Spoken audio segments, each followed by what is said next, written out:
Thank you, friends, for joining. Thank you for watching. ഇന്ന് നമ്മുടെ ഫേസ്ബുക്കിൽ ഒരാൾ ഒരു ചോദ്യം ചോദിച്ചിട്ടുണ്ട്.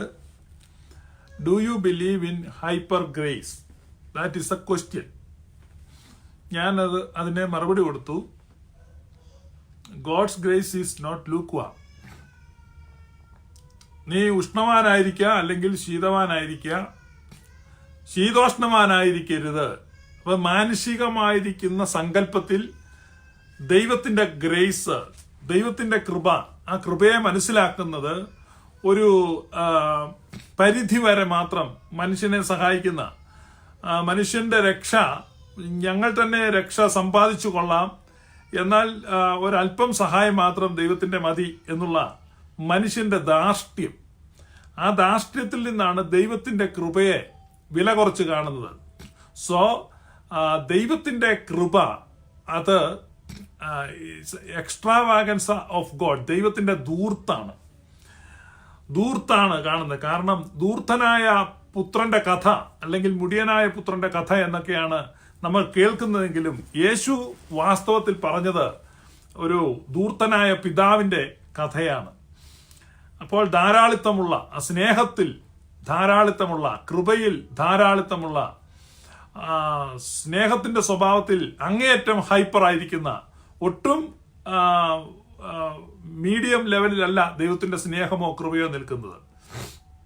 അപ്പൊ ഹൈപ്പർ ഗ്രേസ് എന്ന് പറയുന്നതിലൂടെ ദൈവത്തെ അപമാനിക്കുകയാണ് ചെയ്യുന്നത്. Surely God's grace is hyper.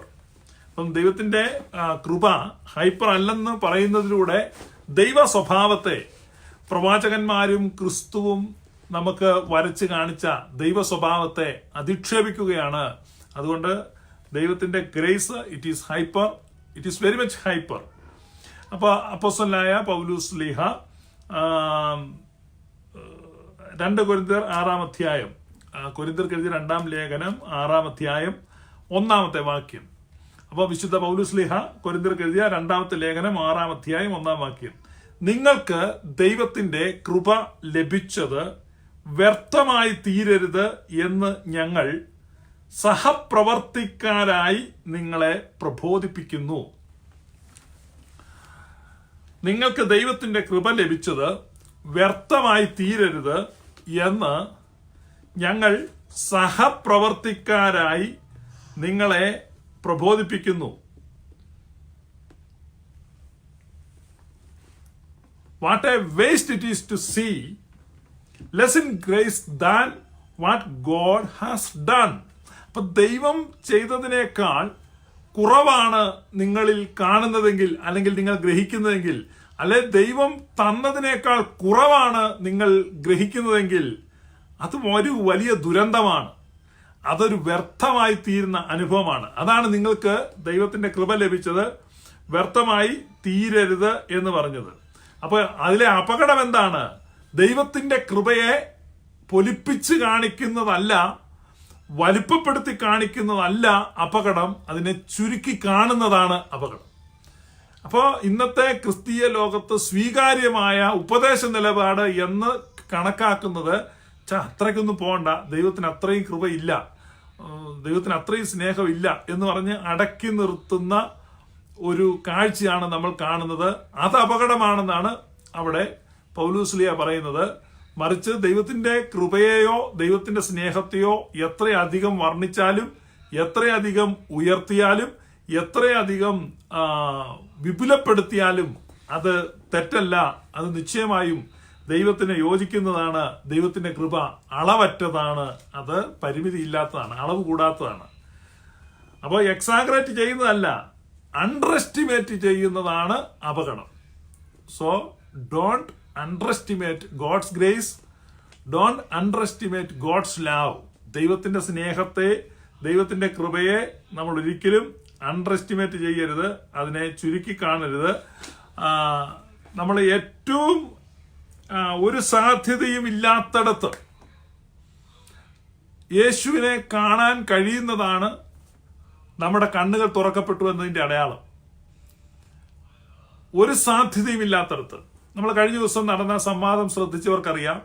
ആ സംവാദത്തിന്റെ ക്ലോസിംഗ് സ്റ്റേറ്റ്മെന്റിൽ പാസ്റ്റർ അനിൽ കുടുത്തോട്ടം പെന്തക്കോസ്ത് സഭകളുടെ പ്രതിനിധിയായി അദ്ദേഹം പറഞ്ഞ ക്ലോസിംഗ് സ്റ്റേറ്റ്മെന്റ് നിങ്ങൾ ശ്രദ്ധിച്ചാൽ അറിയാം. അദ്ദേഹം പറയുകയാണ്, ഹിറ്റ്ലറും ബിൻ ലാദനും ഇദി അമീനും, ആ പേരുകളൊക്കെ തോന്നുന്നു, അങ്ങനെയുള്ള നൊട്ടോറിയസ് ഹിസ്റ്റോറിക്കൽ ഫിഗേഴ്സിന്റെ പേരാണ് പറഞ്ഞത്, ഞാൻ കൃത്യം ഓർക്കുന്നില്ല. അങ്ങനെയുള്ള കുറെ പേരുകൾ പറഞ്ഞിട്ട് ഇവരെയൊക്കെ ഉൾക്കൊള്ളുന്ന ഒരു സുവിശേഷം, അവരെയൊക്കെ സ്വീകരിക്കുന്ന ഒരു സുവിശേഷം കൊള്ളാം എന്ന് പറഞ്ഞൊരു പരിഹാസ രൂപേണ ഒരു ക്ലോസിംഗ് സ്റ്റേറ്റ്മെന്റ് നടത്തി. ഇനി നിങ്ങൾ പറ, ഹിറ്റ്ലറെ സ്നേഹിക്കാൻ കഴിയാത്തൊരു ദൈവം, മുസോളിനിയെ ബിൻ ലാദനെ സ്നേഹിക്കാൻ കഴിയാത്ത ഒരു ദൈവം, അല്ലെങ്കിൽ ഇദി അമീനെ സ്നേഹിക്കാൻ കഴിയാത്ത ഒരു ദൈവം. അപ്പൊ മനുഷ്യന്റെ പാപം ദൈവത്തിന്റെ സ്നേഹത്തെ തടയുന്നു. മനുഷ്യന്റെ പാപം ദൈവത്തിന്റെ കൃപയെ തടയുന്നു. അപ്പൊ ദൈവം മനുഷ്യരോട് മുഖപക്ഷമുള്ളവനായി തീരുന്നു. മനുഷ്യന്റെ ചെയ്തികളുടെയോ മനോഭാവങ്ങളുടെയോ അടിസ്ഥാനത്തിൽ ദൈവം മനുഷ്യനെ വ്യത്യസ്ത നിലകളിൽ കാണുന്നു. അപ്പൊ ദൈവം മനുഷ്യനെ വ്യത്യസ്ത നിലകളിൽ കാണുന്നു എന്ന് പറയുന്നതും ദൈവത്തിന്റെ സ്വഭാവത്തിന് എതിരായിട്ട് ചെയ്യുന്ന ഒരു പാപമാണ്. അപ്പൊ നമ്മളെ പോലെയാണ് കാണുന്നത്, ദൈവത്തെ കാണുന്നത്. അപ്പൊ ദൈവം മനുഷ്യരെ ഒരുപോലെ സ്നേഹിക്കുന്നു. അപ്പൊ നമ്മൾ ആ ദൈവത്തിന്റെ സ്വഭാവത്തെ നമ്മുടെ അകത്ത് രജിസ്റ്റർ ചെയ്യണം. ഇന്ന് വരെയും ദൈവം ആരാണെന്ന് യഥാർത്ഥത്തിൽ മനസ്സിലാക്കാൻ പറ്റാത്തവരാണ്. അതായത് നമ്മുടെ പൊത്തുപൊരുത്ത ജീവിതവും നമ്മുടെ വ്യാജ വിനയവും നമ്മുടെ കപടഭക്തിയും അതുകൊണ്ടൊക്കെ ദൈവത്തിന്റെ കണ്ണിൽ പൊടിയിട്ട് ദൈവത്തെ കളിപ്പിച്ചു എന്ന് വിചാരിച്ച് ഞങ്ങൾ ജയിച്ചു എന്ന് കരുതുന്ന ആളുകളാണ് ഇത്തരത്തിൽ ചിന്തിക്കുന്നത്. എന്നാൽ സകലവും അവന്റെ മുൻപാകെ നഗ്നവും മലർന്നതും ആയി കിടക്കുന്നു. 10,000 കോടി സൂര്യനേക്കാൾ പ്രകാശമുള്ള കണ്ണുകളുള്ള ആ ദൈവത്തിന്റെ മുമ്പിലാണ് നമ്മൾ നിൽക്കുന്നത്, നമ്മൾ ജീവിക്കുന്നത്, നമ്മൾ ചരിക്കുന്നത്. ഹൃദയത്തിലെ ചിന്തകളെയും ഭാവങ്ങളെയും പോലും വിവേചിച്ച് അറിയുന്നവനാണ് നമ്മുടെ ദൈവം. അപ്പൊ ആ കണക്കിൽ നോക്കി കഴിയുമ്പോ ആരാണ് വിശുദ്ധനായിട്ട് വരുന്നത്? സഹോദരനെ പകയ്ക്കുന്നവൻ കൊലപാതകനാണ്. അപ്പൊ ഒരിക്കലെങ്കിലും നിങ്ങൾക്ക് ഒരാളോട് പക തോന്നിയിട്ടുണ്ടെങ്കിൽ, വെറുപ്പ് തോന്നിയിട്ടുണ്ടെങ്കിൽ, വിരോധം തോന്നിയിട്ടുണ്ടെങ്കിൽ, നിങ്ങളുടെ ഹാർഡ്വെയറിൽ നിങ്ങൾ you never committed a murder, but in your software, നിങ്ങളുടെ സോഫ്റ്റ്വെയറിൽ നിങ്ങൾ മർഡർ കമ്മിറ്റ് ചെയ്തിരിക്കുന്നു. So you are a murderer in your software, not in hardware. അപ്പൊ ഹാർഡ്വെയറിലല്ല നിങ്ങൾ മർഡറർ, സോഫ്റ്റ്വെയറിലാണ്. അപ്പോ മോഹിക്കേണ്ടതിന് സ്ത്രീയെ നോക്കുന്നവൻ വ്യഭിചാരം ചെയ്തു കഴിഞ്ഞു. You are not an adulterer. നീ ഒരു വ്യഭിചാരിയല്ല ഇൻ യുവർ ഹാർഡ്വെയർ. നിന്റെ ഹാർഡ്വെയറിൽ നീ ഒരു വ്യഭിചാരിയല്ല, but in your software you are an adulterer. Before God is spirit. ദൈവം ആത്മാവാകുന്നു. അപ്പൊ നമ്മുടെ ചിന്തകൾ നമ്മളെ സംബന്ധിച്ച് വെറും ചിന്തകൾ മാത്രമാണ്. ഒരാളെ കൊല്ലാൻ ഞാൻ ചിന്തിച്ചാൽ ഞാൻ താമസിക്കുന്ന ഈ സ്ഥലത്ത് എനിക്ക് ശിക്ഷയില്ല, എനിക്കെതിരെ പോലീസ് കേസ് വരത്തില്ല. കാരണം ചിന്തിച്ചതേ ഉള്ളൂ. ചിന്തകൾ ഈ രാജ്യത്തിന്റെ നിയമവ്യവസ്ഥയ്ക്ക് മുമ്പിൽ അത് ഒരു വസ്തുതയല്ല. എന്നാൽ ദൈവരാജ്യത്തിൽ ചിന്തകൾ വസ്തുതകളാണ്.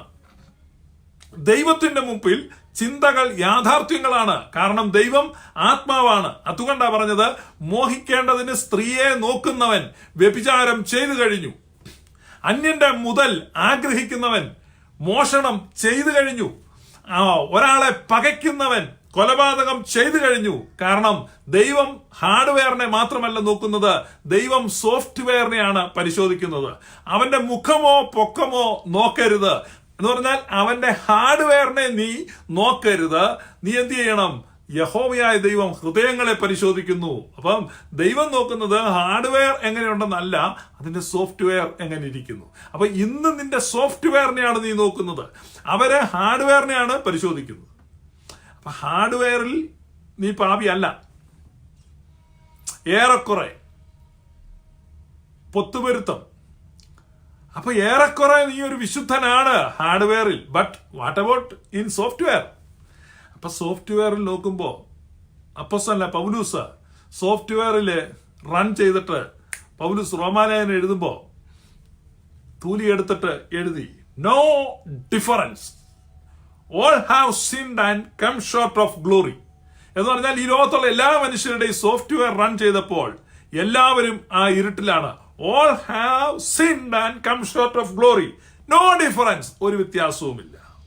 അപ്പൊ ഒരു വ്യത്യാസവും ഇല്ലാതെ എല്ലാവരും പാപം ചെയ്തിരിക്കെ ഹിറ്റ്ലറുടെ പാപവും ബിൻ ലാദന്റെ പാപവും എന്തോ ദൈവത്തിന് റീച്ച് ചെയ്യാനോ ദൈവത്തിന് ഹീൽ ചെയ്യാനോ ദൈവത്തിന് ഫൊർഗീവ് ചെയ്യാനോ കഴിയാത്ത വിധത്തിലുള്ള പാപമാണെന്നും എന്റെ പാപം ക്ഷമിക്കാൻ കഴിയുന്ന പാപമാണെന്നും I am okay but you are not okay എന്ന ഒരു നിലപാടിൽ അത് കൃത്യമായും പെന്തക്കോസ്തൽ മനോഭാവത്തിന്റെ ക്ലിയർ ക്രോസ് സെക്ഷനാണ് ആ ക്ലോസിംഗ് സ്റ്റേറ്റ്മെന്റിൽ അദ്ദേഹം പറഞ്ഞത്.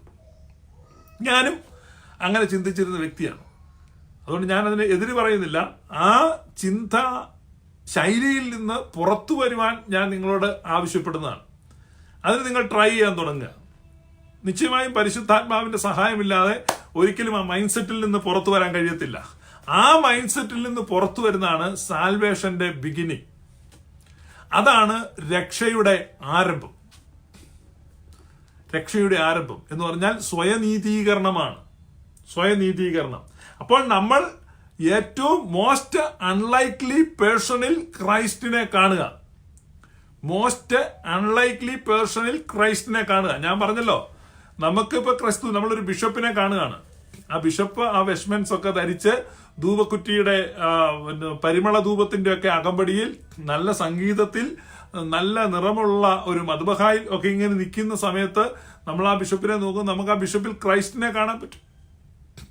തിരുമേനി വരുന്ന എത്രയോ ശോഭയാണ്. അപ്പൊ നമ്മൾ ആ തിരുമേനിയിലെ ക്രിസ്തുവിനെയാണ് കാണുന്നത്. പക്ഷെ നമ്മളൊരു ക്രൂരമായ മുഖഭാവത്തോടുകൂടെ വസൂരിക്കരകളുള്ള ഒരു മനുഷ്യൻ, മദ്യപാനിയായ ഒരു മനുഷ്യൻ കയ്യിൽ ഒരു കടാരയും പിടിച്ച് വഴിയിൽ നിൽക്കുന്നു.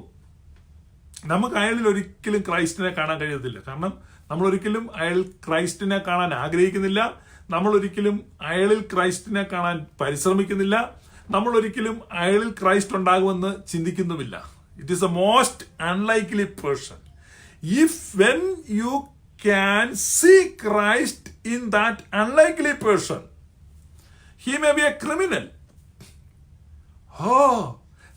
പള്ളിയിലോട്ട് പോകുമ്പോ തിരിച്ചു വരുമ്പോൾ അവൻ അറസ്റ്റ് ചെയ്യപ്പെട്ടു. നമ്മൾ നോക്കും, ജീപ്പിന്റെ പുറകിലിരുന്ന് ഇങ്ങനെ പോവാണ്. ഇപ്പൊ കേൾക്കുന്ന അയാൾ ജയിലിലാണ്. Can you see Christ in him? No.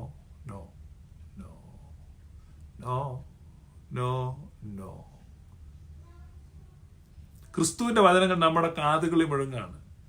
ഞാൻ തടവിലായിരുന്നു, നിങ്ങൾ എന്നെ വന്ന് കണ്ടില്ല. ഈ ചെറിയവരിലൊരുത്തൻ എന്താ most unlikely person. If you can see Christ in that most unlikely person, criminal.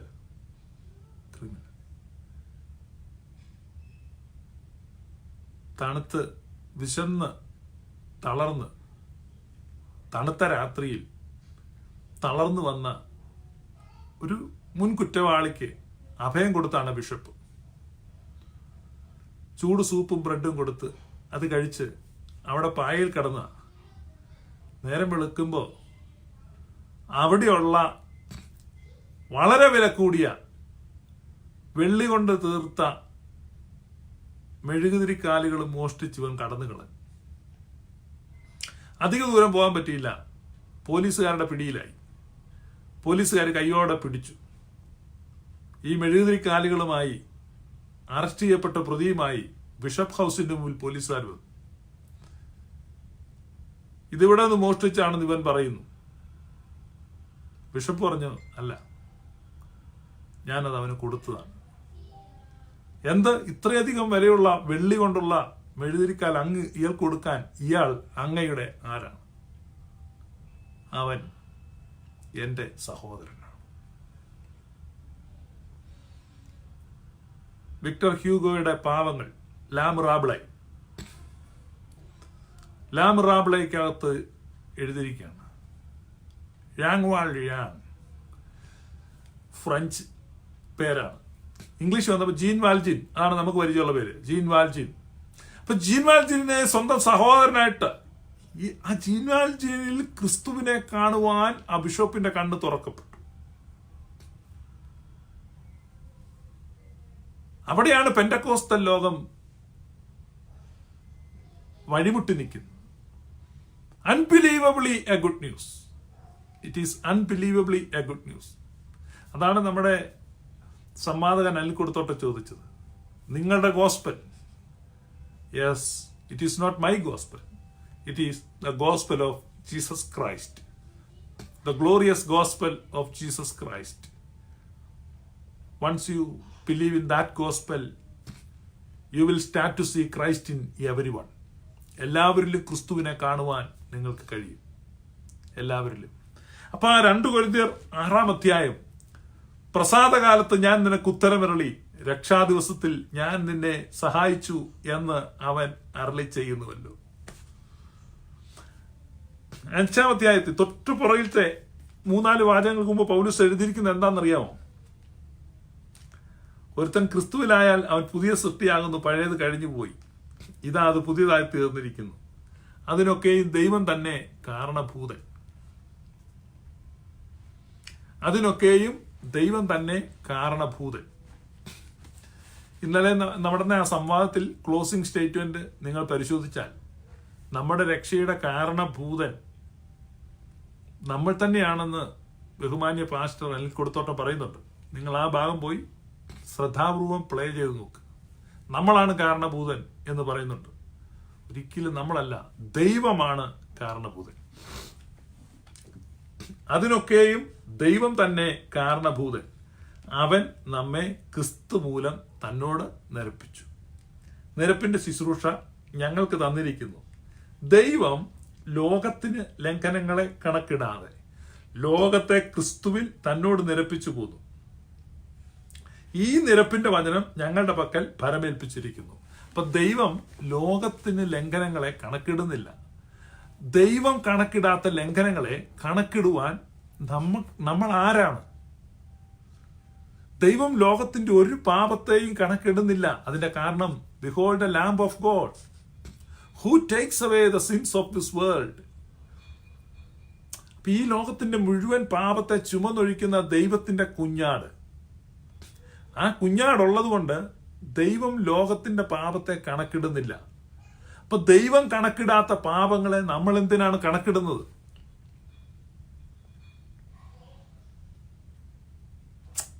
ഒരുത്തന്റെ ഈ പാപത്തെ ദൈവം കണക്കിടുന്നു. നമുക്ക് ഒരുപാട് തെറ്റിദ്ധാരണകൾ ഉണ്ടാകുകയാണ്. അപ്പൊ ഇൻ ക്രൈസ്റ്റ്, ആ ക്രിസ്തുവിൽ അത് നിറവേറുകയാണ്. ഇപ്പോഴാകുന്നു സുപ്രസാദ ദിവസം. ആ ഡേ എന്ന് പറഞ്ഞാൽ ക്രൈസ്റ്റാണ്. ആ ക്രിസ്തുവിലാണ് അത് സംഭവിച്ചത്. പ്രസാദകാലത്ത് അവൻ നമുക്ക് ഉത്തരമരുളി. ആ ഉത്തരമരുളി ഏതാ? ആ മനുഷ്യ രാശിയുടെ നിലവിളി ക്രിസ്തുവിൽ പ്രതിധ്വനിക്കുമ്പോൾ ആ ക്രിസ്തുവിലൂടെ മനുഷ്യവർഗത്തിന് മുഴുവനുള്ള ഉത്തരമായി ദൈവം മറുപടിയായി നൽകിയെന്നാണ് അവിടെ പറയുന്നത്. എൻ്റെ ദൈവമേ, എൻ്റെ ദൈവമേ, നീ എന്നെ കൈവിട്ടതെന്ത്? എൻ്റെ ദൈവമേ, എൻ്റെ ദൈവമേ, നീ എന്നെ കൈവിട്ടതെന്ത്? അവിടെ ഒരിക്കലും കൈവിടുന്നില്ല. മനുഷ്യരാശിയുടെ സഹായത്തിനായി ദൈവം എത്തുന്നു, മനുഷ്യരാശി സഹായം സ്വീകരിക്കുന്നു. ഇതാണ് നമുക്കുണ്ടാകുന്ന സംശയം. ദൈവത്തിന്റെ അപ്പൊ അങ്ങനെയുള്ള ആ മനസ്ഥിതിയോടുകൂടെയാണ് ഈ ചോദ്യങ്ങൾ വരുന്നത്. ദൈവത്തിന്റെ ഗ്രേസ് ഹൈപ്പർ ആണോ എന്ന് ചോദിക്കുന്നത്. ദൈവത്തിന്റെ ഗ്രേസ് നിശ്ചയമായും ഹൈപ്പറാണ്, നിശ്ചയമായിട്ടും ഹൈപ്പറാണ്. അവിടെ നമ്മൾ വായിക്കുന്നുണ്ട് യോഹന്നാന്റെ സുവിശേഷം 12-ാം അധ്യായത്തിൽ, ഇപ്പോൾ ഇതാ ഈ ലോകത്തിന്റെ പ്രഭു വരുന്നു. ഞാൻ വായിക്കാം. 12:32. Now is the judgment of this world. This is the moment where the ruler of the world system is conclusively cast out. ഈ ലോക സംവിധാനങ്ങളെ മുഴുവൻ നിയന്ത്രിക്കുന്ന ആ ചിന്താഗതി ഇപ്പോൾ പുറത്താകാൻ പോവാണ്. അവിടെയാണ് സാത്താന്റെ തല തകർക്കപ്പെട്ടു എന്ന് പറയുന്നത്. ഉൽപ്പത്തി 3:15 പ്രോട്ടോ ഏവങ്കേലിയോൻ വാഗ്ദാനം, സ്ത്രീയുടെ സന്തതി സർപ്പത്തിന്റെ തലയെ തകർക്കും. കൊലാസ്യർ 2 പറയുന്നത് ക്രിസ്തു അവരുടെ മേൽ പരസ്യമായി ജയോത്സവം കൊണ്ടാടി കുരിശിൽ വെച്ച്. അടുത്ത വാക്യത്തിൽ പറയുന്നത് when I am lifted up from the earth I will draw all unto me. ഞാൻ സകലത്തെയും എങ്കലേക്ക് ആകർഷിക്കും. സകല ന്യായവിധികളെയും സകല കുറ്റാരോപണങ്ങളെയും സകല ദൂഷണങ്ങളെയും ഞാൻ എങ്കലേക്ക് ആകർഷിക്കും. കാരണം മനുഷ്യന്റെ മനസ്സുകളിലെ ഇരുളുകൾ പരിപൂർണമായി മാറ്റുവാൻ ക്രിസ്തു മനുഷ്യനോട് ഐഡന്റിഫൈ ചെയ്ത് മനുഷ്യനായി വന്നു. മനുഷ്യന്റെ വേദനകളിലും സഹനങ്ങളിലും അവൻ പങ്കാളിയായി മനുഷ്യന്റെ ഏറ്റവും ആഴത്തിലുള്ള അന്ധകാരത്തിലേക്ക് അവൻ കൂപ്പുകുത്തിപ്പോവുകയാണ്. മരണത്തിന്റെ ഇരുണ്ട കയങ്ങളിലേക്ക്, മരണത്തിന്റെ അടിത്തട്ടിലേക്ക്.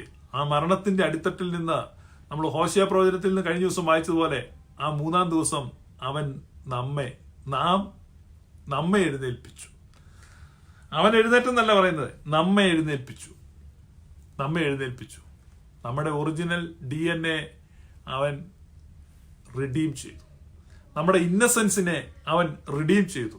നമ്മുടെ നിഷ്കളങ്കതയെ അവൻ വീണ്ടെടുത്തു. നമ്മുടെ യഥാർത്ഥ സ്വരൂപത്തെ അവൻ വീണ്ടെടുത്തു.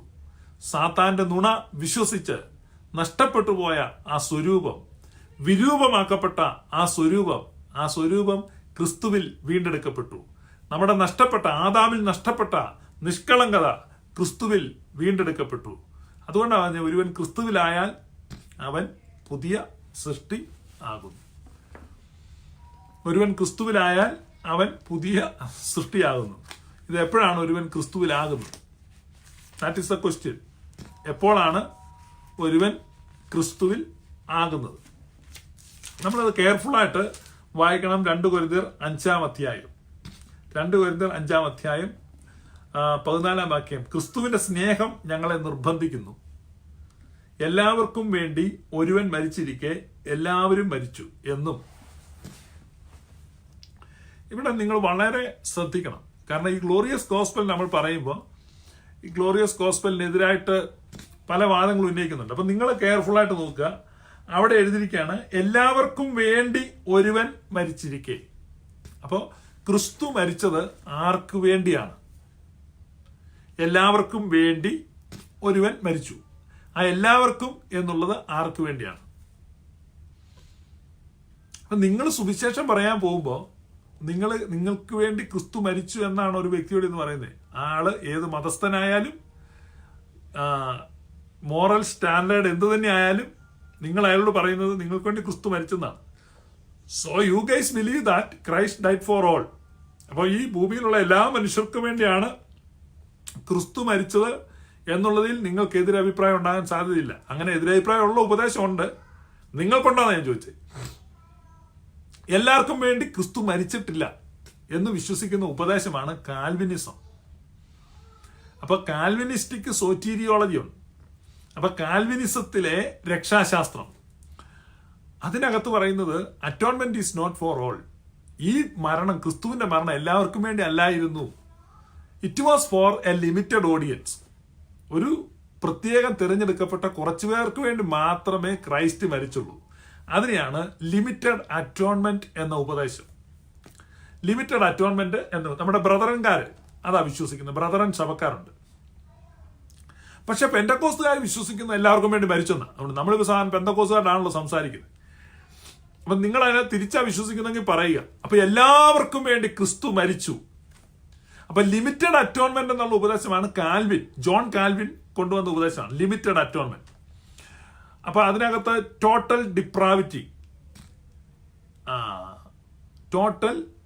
ഡിപ്രാവിറ്റി അത് പുള്ളിയുടെ ഒരു ഉപദേശമാണ്. Total depravity. അതിനകത്തുള്ള ലിമിറ്റഡ് അറ്റോൺമെന്റ് ഉണ്ട്, ഇറസിസ്റ്റിബിൾ ഗ്രേസ് ഉണ്ട്,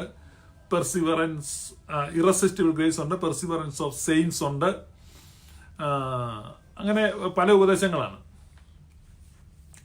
അപ്പൊ ഇതിനകത്ത് നമ്മൾ മനസ്സിലാക്കുന്നത് ലിമിറ്റഡ് അറ്റോൺമെന്റ് എന്ന് പറഞ്ഞാൽ കുറച്ചു പേർക്ക് വേണ്ടി മാത്രമാണ് ക്രിസ്തു മരിച്ചത്.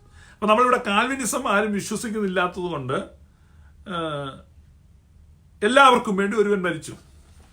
ആ എല്ലാവർക്കും വേണ്ടി എന്നുള്ളത് ലോകത്തുള്ള എല്ലാവരുമാണ് നിങ്ങൾ വിശ്വസിക്കുന്നുണ്ടെങ്കിൽ, അടുത്ത വാക്യം എല്ലാവരും മരിച്ചു. അപ്പൊ എല്ലാവർക്കും വേണ്ടി ഒരുവൻ മരിച്ചിരിക്കെ എല്ലാവരും മരിച്ചു. അതുകൊണ്ട് ജീവിക്കുന്നവർ ഇനി തങ്ങൾക്കായിട്ടല്ല, തങ്ങൾക്ക് വേണ്ടി മരിച്ചുയർത്തവനായിട്ട് തന്നെ ജീവിക്കേണ്ടതിന് അവൻ എല്ലാവർക്കും വേണ്ടി മരിച്ചു എന്നും ഞങ്ങൾ നിർണയിച്ചിരിക്കും. എന്ന് പറഞ്ഞാൽ തങ്ങൾക്ക് വേണ്ടി മരിച്ചുയർത്തവനെ പോലെ ആകേണ്ടതിന് എല്ലാവരും ജീവിക്കണം. അപ്പൊ നമ്മൾ ക്രിസ്തുവിനെ പോലെ ആകുക എന്നതാണ് അതിന്റെ അർത്ഥം. അതാണ് കൃപയ്ക്ക് മേൽ കൃപ പ്രാപിച്ച് ക്രിസ്തു എന്ന പ്രതിമയായി രൂപാന്തരപ്പെടുക. ഇതാണ് സുവിശേഷം. This is gospel, this is glorious gospel. ഇതാണ് മഹത്വകരമായ സുവിശേഷം, ഇതാണ് തേജസ്സുള്ള സുവിശേഷം, ഇതാണ് സത്യസുവിശേഷം, ഇതാണ് ലോകത്തിലെ സമാധാനത്തിന്റെ മാർഗം, ഇതാണ് ക്രിസ്തു കൊണ്ടുവന്ന സുവിശേഷം. അടുത്തത്, ആകയാൽ ഞങ്ങൾ ഇന്നു മുതൽ ആരെയും ജഡപ്രകാരം അറിയുന്നില്ല. ആകയാൽ ഞങ്ങൾ ഇന്നു മുതൽ ആരെയും ജഡപ്രകാരം അറിയുന്നില്ല.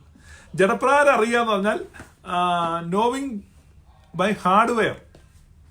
അപ്പൊ ഹാർഡ്വെയറിലൂടെ എന്ത് ചെയ്യുന്നില്ല, ഞങ്ങൾ അറിയുന്നില്ല. അപ്പൊ നമ്മൾ ജഡപ്രകാരം അറിയുന്നുള്ള അറിവാണ് Hitler. Who is Hitler? Who is Hitler? 60 ലക്ഷം യഹൂദന്മാരെ കൊന്ന ഭയങ്കര ജഡപ്രകാരമുള്ള അറിവാ, ലോകപ്രകാരമുള്ള അറിവാ. ബില്ലാദ്. ഓഹ്.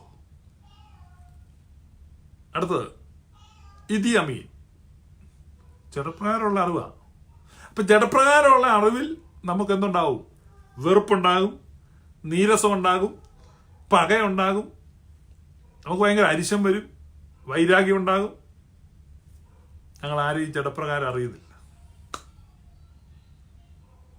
അപ്പൊ ഇതാണ് നമ്മുടെ ഇന്നസെൻസ്. റിഡീംഡ് ഇന്നസെൻസിനെ നമ്മൾ ഗ്രാബ് ചെയ്യുമ്പോൾ നമുക്ക് സംഭവിക്കുന്നത്, നമ്മൾ ആരെയും ജഡപ്രകാരം അറിയുന്നില്ല.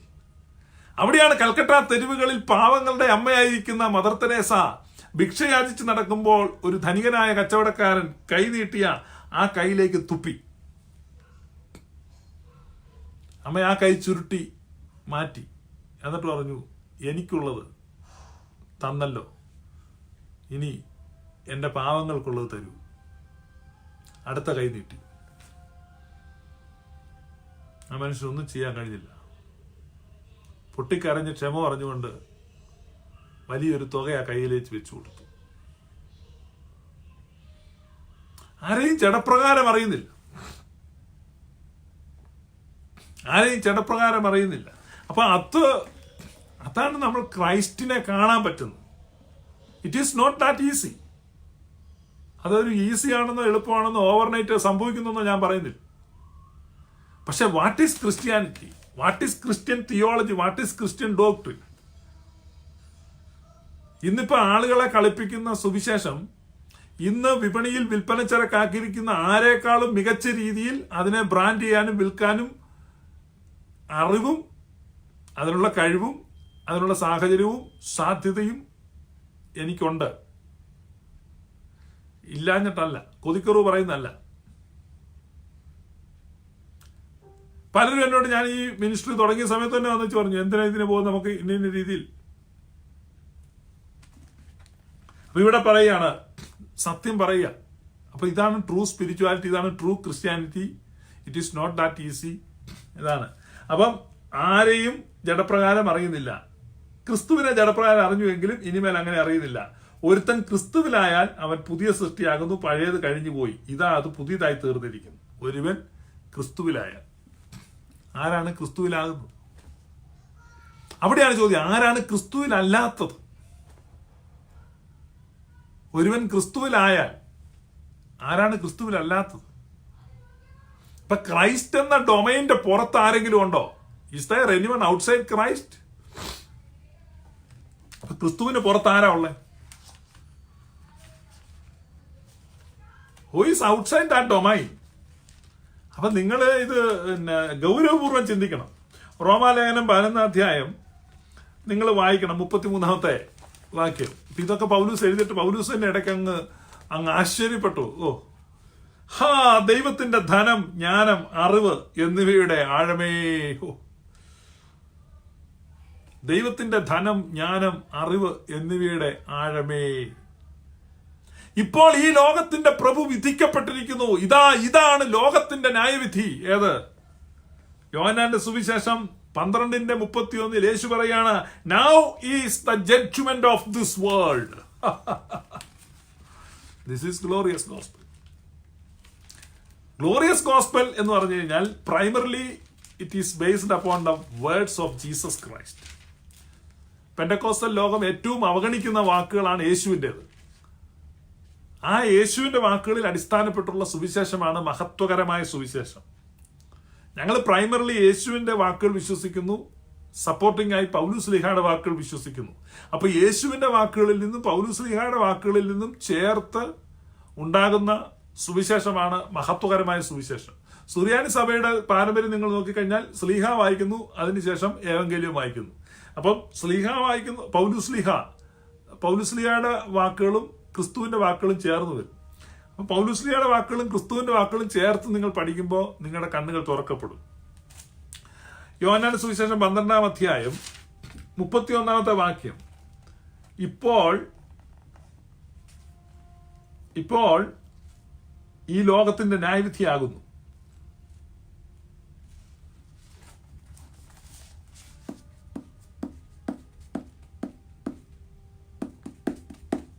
എന്താ പറയുന്നു? ഇനി ന്യായവിധി വരുമെന്ന് പറഞ്ഞല്ലേ നിങ്ങൾ ഇരിക്കുന്നത്.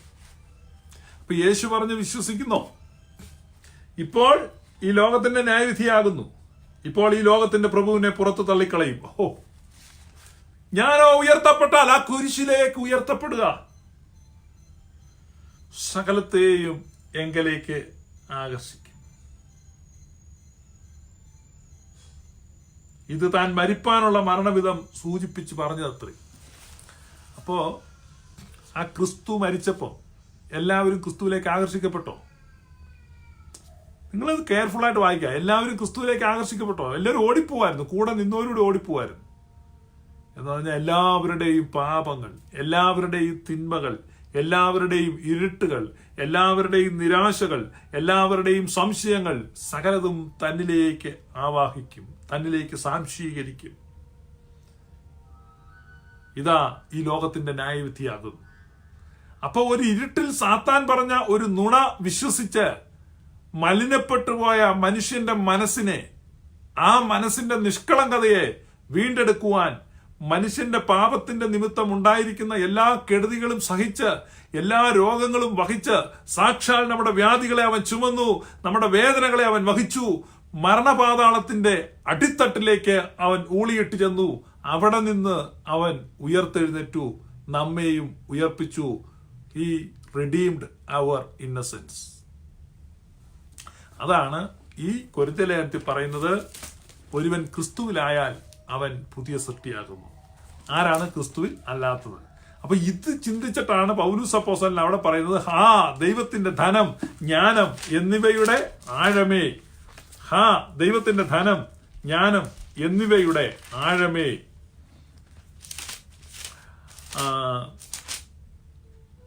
അവന്റെ ന്യായവിധികൾ എത്ര അപ്രമേയവും അവന്റെ വഴികൾ എത്ര അഗോചരവും ആകും. കർത്താവിന്റെ മനസ്സ് അറിഞ്ഞവനാ, അവന് മന്ത്രിയായിരുന്നവനാ, അവന് വല്ലതും മുമ്പേ കൊടുത്തിട്ട് പ്രതിഫലം വാങ്ങുന്നവൻ ആർ. സകലവും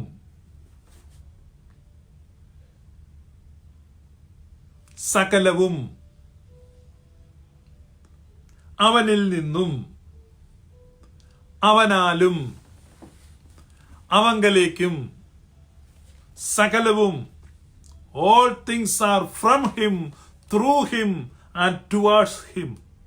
സകലവും അവനിൽ നിന്നും അവനാലും അവങ്കലേക്കും ആകുന്നു. അവന് എന്നേക്കും മഹത്വം. ആമേൻ. ഓൾ തിങ്സ്, സകലതും ക്രിസ്തുവിലാണ്. ഒരുവൻ ക്രിസ്തുവിലായാൽ അവൻ പുതിയ സൃഷ്ടിയാണ്. ആരാണ് ക്രിസ്തുവിൽ? എല്ലാവരും ക്രിസ്തുവിലാണ്. എല്ലാവരും ക്രിസ്തുവിലാണ്. ഇപ്പൊ സംശയം തോന്നും അല്ലേ പല കാര്യങ്ങളിലും. അങ്ങനെയാണ് പിന്നെ സഭ എന്തിനാണ്, നമ്മൾ സ്നാനപ്പെടുന്നത് എന്തിനാണ്, നമ്മൾ സുവിശേഷം അറിയിക്കുന്നത് എന്തിനാണ്? സംശയങ്ങൾ നല്ലതാണ്. ആ സംശയങ്ങൾ നിങ്ങളുടെ കൂടെ വെക്കുക, ചിന്തിക്കുക. അടുത്ത ദിവസങ്ങളിൽ നമ്മൾ ആ സംശയങ്ങളുടെ ഉത്തരങ്ങൾ ഡിസ്കസ് ചെയ്യുന്നതായിരിക്കും.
നരേന്ദ്രമോദി സ്വർഗത്തിൽ പോകുമോ? അപ്പം സ്വർഗത്തിൽ പോകാൻ സ്റ്റീവ് ജോണിന്റെ ഒപ്പീനിയൻ അനുസരിച്ച് ഏറ്റവും the most unlikely person who can go to heaven is Narendra Modi. സോര ദൈവത്തിന്റെ ആ സ്നേഹം, കാരണം he's the image of God. ദൈവത്തിന്റെ ഛായയിലും സാദൃശ്യത്തിലും സൃഷ്ടിക്കപ്പെട്ട മനുഷ്യനാണ്. God loves everyone. ദൈവം എല്ലാവരെയും സ്നേഹിക്കുന്നു, എല്ലാവരെയും സ്നേഹിക്കുന്നു. അപ്പൊ എല്ലാവർക്കും വേണ്ടി ഒരുവൻ മരിച്ചു. എല്ലാവർക്കും വേണ്ടിയാണ്. അപ്പൊ എല്ലാവരും ഓൾ ഇൻക്ലൂസീവ് പാക്കേജ് ആണ് ഗോഡ് സാൽവേഷൻ. സകല ജനതകൾക്ക് ഉണ്ടാകാനുള്ള സന്തോഷമാണ്. അപ്പൊ നിങ്ങളത് പെർവേർട്ടഡ് ഗോസ്പലായി പ്രസന്റ് ചെയ്യുന്നതുകൊണ്ട് ആളുകൾക്ക് മനസ്സിലാകാതെ ആളുകൾക്ക് അരിശം വരുന്നു, പിണക്കം വരുന്നു. So all are included. എല്ലാവരും ഉൾപ്പെട്ടിരിക്കുന്നു. എല്ലാവരെയും ദൈവം സ്നേഹിക്കുന്നു, എല്ലാവരെയും ദൈവം സ്വീകരിച്ചിരിക്കുന്നു. ദൈവത്തിന്റെ മക്കളാണ്. ദൈവത്തിന്റെ മുദ്രയുള്ള ഒന്നും നഷ്ടപ്പെട്ടു പോകത്തില്ല. ഒരുപക്ഷെ അത് കാട്ടിലായിരിക്കും, കുഴിയിലായിരിക്കും, സ്വന്തം ഇഷ്ടത്തിന് പോയോണ്ടായിരിക്കും, മുൾപ്പടർപ്പിലായിരിക്കും, പൊട്ടക്കിണറ്റിലായിരിക്കും. പക്ഷെ കാണാതെ പോയിരിക്കുന്ന ആ ഒരാടിനെ കൂടെ കണ്ടു കിട്ടാതെ ഇടയൻ വിശ്രമിക്കത്തില്ല. 99 ആടുണ്ട്. സന്ധ്യയായി ഒരു കോടമഞ്ഞൊക്കെ വീഴുന്നുണ്ട്. അപ്പം നമുക്കിപ്പോ വീട്ടിൽ കയറി കഴിഞ്ഞാൽ അല്പം വീഞ്ഞും കുടിച്ച് ആ ചൂട് കാഞ്ഞിരിക്കാൻ നല്ല സുഖമാണ്. പക്ഷേ ആ രാത്രിയിൽ ആ മഞ്ഞ് വീഴുന്ന തണുപ്പത്തൂടെ, ആ ഇരുട്ടിൽ ദുർഗമമായ വനപ്രദേശത്തൂടെ ഈ ഇടയൻ പോവുകയാ. എന്തിനാണെന്നറിയാമോ? ആ കാണാതെ പോയ ഒന്നിനെ കൂടെ കണ്ടെത്തുവാൻ. എന്ന് പറഞ്ഞാൽ എന്റെ ദൈവം he will never be satisfied with 99 കൊണ്ട് തൃപ്തിപ്പെടുന്ന ഒരു ദൈവമല്ല. പെന്തക്കോസ്ത് ഉപദേശം അനുസരിച്ച് 99 വേണ്ട, 5-6 പേര് മതി. ബാക്കി 84 94 പോകാനാൽ പോകട്ടും, പോടാ. That is not Christ. അപ്പൊ God send his son with a mission and with a purpose. ദൈവം തന്റെ പുത്രനെ അയച്ചത് മനുഷ്യവർഗത്തെ മുഴുവൻ രക്ഷിക്കാനാണ്.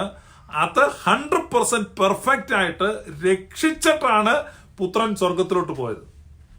തെരിഞ്ഞ കാരണം ഞങ്ങൾ വിശ്വസിക്കുന്നത് ജയാളിയായ ക്രിസ്തുവിലാണ്. ഇത് ശുഭ പീഡിയക്കൽ എന്ന വ്യക്തിയുടെ ദുരുപദേശമല്ല. This is orthodox. Christus Victor, ക്രിസ്തുവിന്റെ ജയം. ക്രിസ്തുവിന്റെ ജയമാണ് വിശ്വാസത്തിന്റെ അടിസ്ഥാനം. ക്രിസ്തു ജയാളിയാണ്.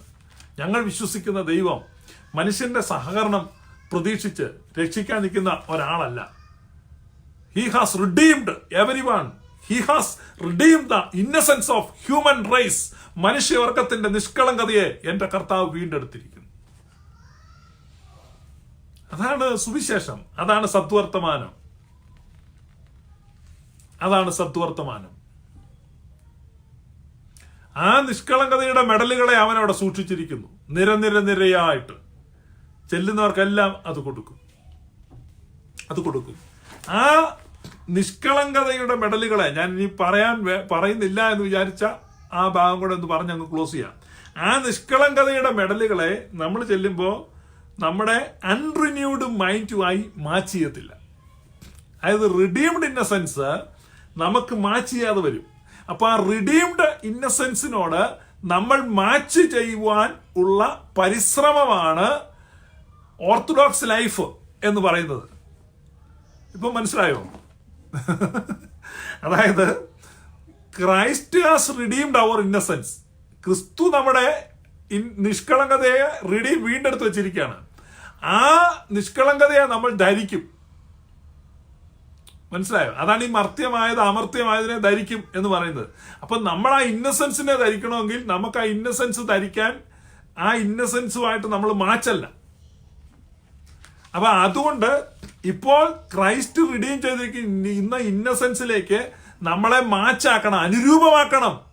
അതാണ് അവൻ നമ്മുടെ താഴ്ചയുള്ള ശരീരത്തെ തന്റെ മഹത്വമുള്ള ശരീരത്തോട് അനുരൂപമാക്കും.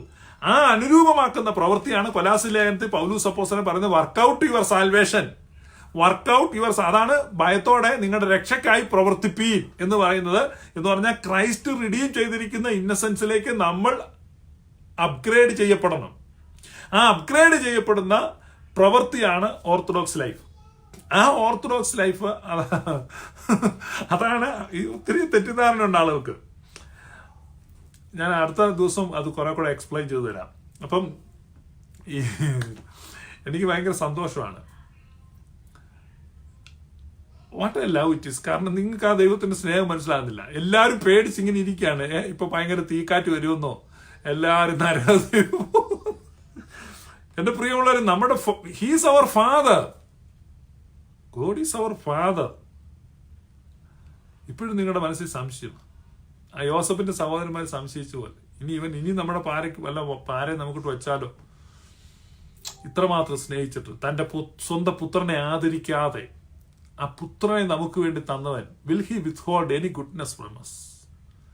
ആ പുത്രനെ നമുക്ക് തന്ന ദൈവം പിന്നെ നമുക്ക് എന്താ തരാത്തെ? പുത്രനെ തന്നത് മനുഷ്യവർഗത്തിന് വേണ്ടിയാണ്. That is God's guarantee. You are saved, you are secured in him. മുഴുവൻ മനുഷ്യവർഗവും ക്രിസ്തുവിൽ രക്ഷിക്കപ്പെട്ടിരിക്കുന്നു. മുഴുവൻ മനുഷ്യവർഗവും. That is gospel.